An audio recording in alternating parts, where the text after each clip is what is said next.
she's such a Meshuggah. Like the second all the book things were over, she's like, I want to have a party for you. I didn't take her seriously.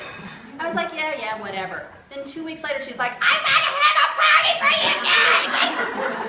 I'm like, okay, all right. She's like, I'll put a little something out, like a whole katz's pastrami. She like took over Sahadi's. I mean, you know, she's good for the Jews. And no one's better than Chef Rossi. Go ahead. We're all waiting for this. Now, there's a couple of people here today I have to thank. Ron Zermer, my chef, is right there. If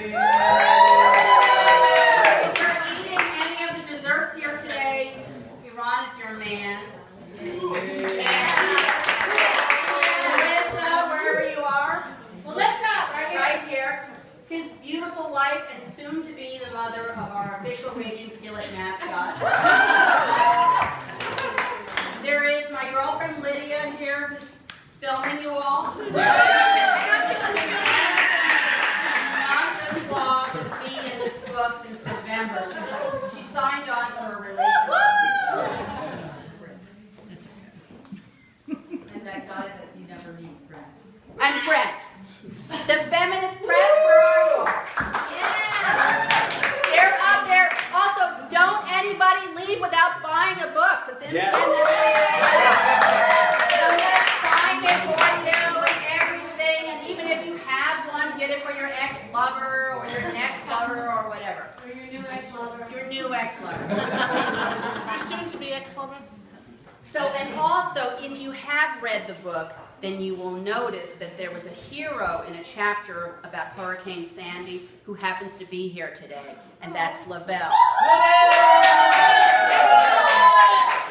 was no electricity, and we were under 15 feet of water, and it was like the world ended.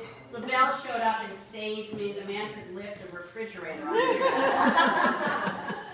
So now, a lot of people have been asking me, why did you write a memoir? Because I guess this is a thing, if you write a memoir, people ask me. And I'm even doing something in Los Angeles, what is it, the AWP or the AWC, where it's like women who write a memoir midlife. God, does that sound terrible? I want to get a red sports car and write a memoir. But I had to write a memoir because I've had the strangest life. And really, as early as I can remember, it was a life where people would always say, oh, you made that up, you made that up. I didn't make that up. I would trace it back to like the age of 6. I was in the 1st grade, and my teacher, Mrs. Mahan, who I had a little crush on, but I didn't know it yet, she was trying to teach us the difference between a brand name and what it is. So like the difference between Kleenex and tissue. And so she said, everybody raise your hand. I want to know what your favorite kind of soap is. And one kid said Ivory, and one kid said Irish Spring, and one kid said Dawn. But I knew, you know, I had the killer soap of the gods. So I shot up my hand and I went, Ramada in! And everybody started laughing. I'm like, what? And it was like the first time I went, you know, maybe there's something different about my parents. And I went home, I looked around, and we had all of our towels, said Motel 6. And like instead of a big, Ruth had this big bottle of ketchup in her refrigerator a minute ago. We never had that. We had like 1,000 McDonald's ketchups. I would go over to my friend's house, and they would have this big bottle of ketchup, and I said, like, how many of those little things do you have to squeeze? I couldn't get it. So I started telling my stories, and people always thought, oh, you made that up, you made that up. Well, if they ever really thought you made that up, I would show them my lunch.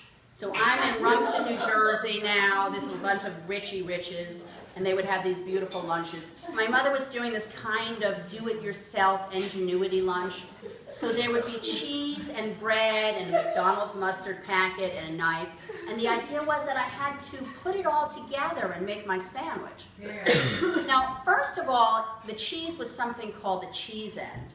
For those not in the know, like if you go to the deli, and the deli guy gets to the end of the cheese and he can't cut it anymore without losing his fingers, this boulder that's left is called a cheese end. So my mother would give me the cheese end to construct this monstrosity.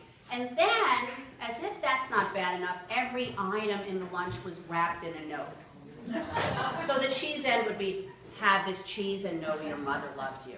And the bread would be a piece of bread more than I had as a child. The mustard would be children in Auschwitz would have died for this. For you, it's free. And I'm like explaining, to 8-year-olds what Auschwitz is because of the mustard in my lunch. Now, I've talked a lot about my family, but one thing you may or may not know and may or may not be surprised about was I was not always Chef Rossi, and I was not always Rossi. I grew up with my Yiddish name, which was Slava Davida Shana Bas Honorable. Now, that sounds almost elegant or fun, I don't know. You can sing it to the tune of Supercalifragilis, like Slava Davida Shana, but I never heard it that way. I only ever heard it screamed up the stairs when I was in trouble. So to demonstrate, I need the help of the great Charmaine Broad. Slava Davida Shana! Which was generally followed with this. Crying out loud! It's no wonder I went from Hungarian Jew to Italian in 0.5 seconds. And I've been Rossi pretty much ever since I was 13. So I'm going to read you a short little piece. And to get you in the mood, you have to understand that aside from having this very odd childhood, there was a backdrop of noise that could only be created in the Ross Family Symphony. So to illustrate that, I'm going to need your help. Charmaine, I'm going to ask you to be my sister. And you're in the sleep, and you are sort of humming along to the Bay City Rollers. Lavelle, can you do a snoring sound? Yes, I can. Okay. Iran, can you do a farting noise?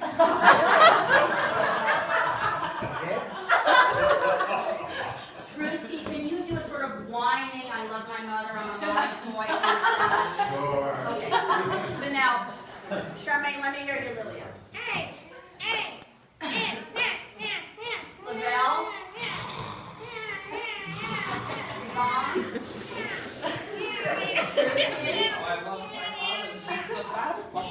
Now at the same time as loud as you can.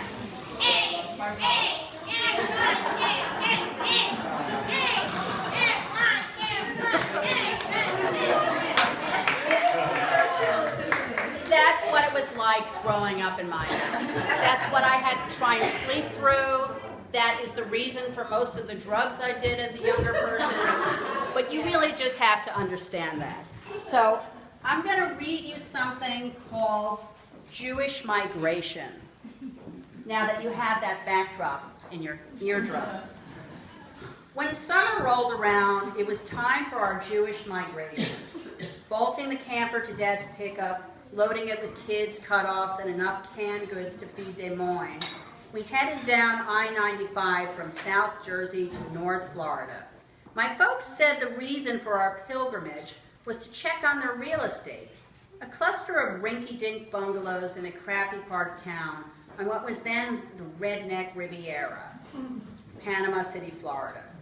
The real reason why we hit the road the day after school let out was neither property inspection nor wanderlust, but the need to escape being at home together all summer.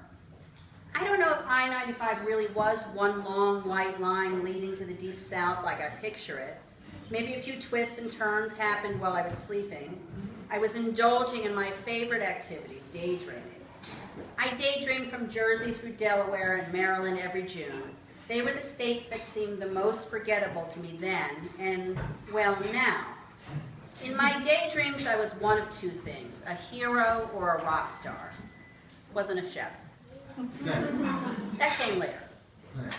As a hero, I saved kids at school from a sniper attack by sneaking up behind the gunman and hitting him with a bottle. I was stuck on the bottle hitting thing, but I tried it out on the sidewalk once, and they really don't break as easily as they do in the movies. Trust me on that one. As a rock star, I was on stage in front of my screaming, adoring fans, belting out a song that would make Janis Joplin jealous. I never dreamed about being a pudgy 13-year-old in the early days of puberty. Once past Virginia, I started taking reality breaks from my daydreaming. I counted the rows of tobacco in the fields, read the billboards for fireworks and pecan pie, and stayed alert for any chance to pull into a roadside diner with a Southern breakfast special. In 1977, a breakfast special at a Southern Highway diner was worth the whole trip. I'm talking about coffee with as many refills as you want, buttermilk biscuits and homemade jam, sweet creamy butter and gravy, 2 eggs so slick and greasy they'd slide right off the plate if you didn't keep it completely level. Then came the grits, hash browns, and toast. All this was served to you for 99 cents by a waitress in a blue uniform with a lace apron named Blanche or May or Charlene. Or Charmaine.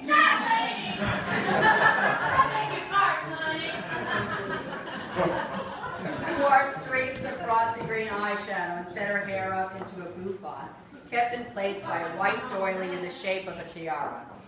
Inside the camper, my sister and I slept on the top bed, placing us in the overhang on the roof of the Ford. The most glamorous spot in the camper during cool weather, but in the heat of summer, we coveted my brother's spot. Now, just to illustrate, there's a little picture there. His single bed lay against the hole. The hole is the crawlway from the camper into the front seat of the Ford, where my parents blasted the air conditioner until frost formed on the windows. They'd been too cheap to get a camper that had AC venting into it, so we all fought over the hole. Something I still do. And sometimes when it hit 90 or above, we would crawl through the hole and slither snake-like between my parents. However, no amount of wondrous air conditioning was enough of a reward for being the Oreo filling to my folks. My dad pretty much spent the ride grunting, eating apples, and trying desperately to get my mother to stop talking. He's the only person I ever met who could say shut up as one syllable. Shop. Is Ron here? Not here. Can I hear your shop? Unfazed, Mom would babble on about a never-ending abundance of things none of us gave a hoot about. She worried about the old lady she just had a heartwarming conversation with in the checkout line of the Piggly Wiggly supermarket. Oh, I hope her back feels better soon. She worried a lot about the Jews. It can happen again, I tell you. Hitlers are born every day. She worried about whether the collection of coupons she was hoarding in her purse had expired. She had a stream of consciousness style. Details of the strangers with whom she'd just become best friends gave way to a discourse about the terrible thing that was happening to the Jews this week. And that in turn led to a barrage of the 2-for-1 sales we were about to miss. After approximately 15 minutes of mom torture, we slithered from the cool front seat back to the sauna on wheels. One would think that bedtime would be a relief from Mom's chatter. Now think about what you heard a minute ago, all those noises. Thankfully, she didn't talk in her sleep, but that doesn't mean she was quiet. Nighttime when we parked for what was supposed to be sleep, my mother let out strange gastric noises. In the few moments when something didn't sound like it was erupting from her, my father snored, my sister hummed, and my brother wheezed. This almost indescribable combination of noises.